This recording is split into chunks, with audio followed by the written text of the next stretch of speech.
اور اسی آیت میں بے برکتی کا ایک اور سبب بھی بتایا، وہ میری اور آپ کی زندگی میں ہمیں اور آپ کو دیکھنا چاہیے۔ وہ کیا ہے؟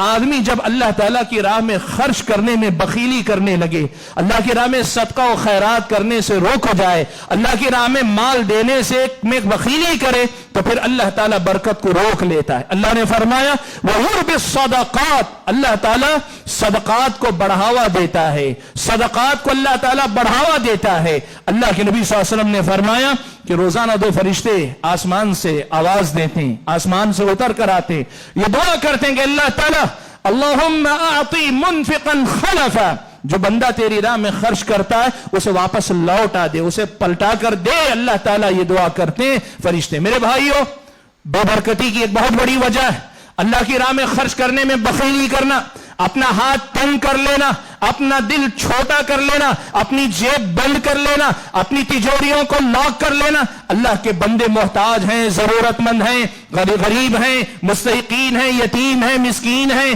مختلف قسم کے اللہ تعالیٰ کے دین کے کام ہیں۔ ان کاموں میں خرچ کرنے کے بجائے اپنے ہاتھ کو روک لینا، یہ بھی ہماری اور آپ کی زندگی میں بے برکتی کی بہت بڑی وجہ ہے۔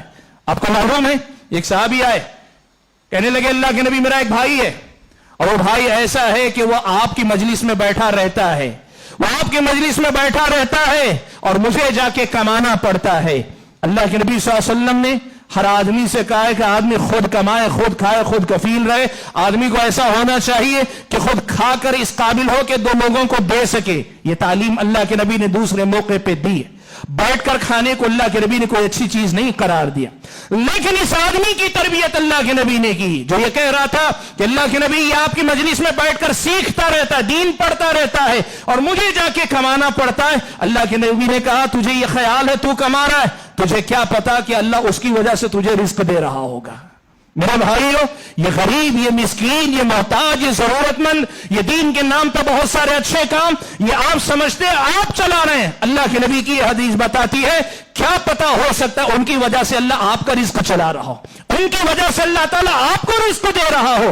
بے برکتی کی ایک بہت بڑی وجہ یہ بھی ہے کہ خیر کے کاموں میں، اچھے کاموں میں، اللہ تعالیٰ کی راہ میں، ضرورت مندوں کی مدد کرنے کی راہ میں لوگ خرچ کرنے سے رک جاتے ہیں۔ یہ بھی بے برکتی کی ایک بہت بڑی وجہ ہے۔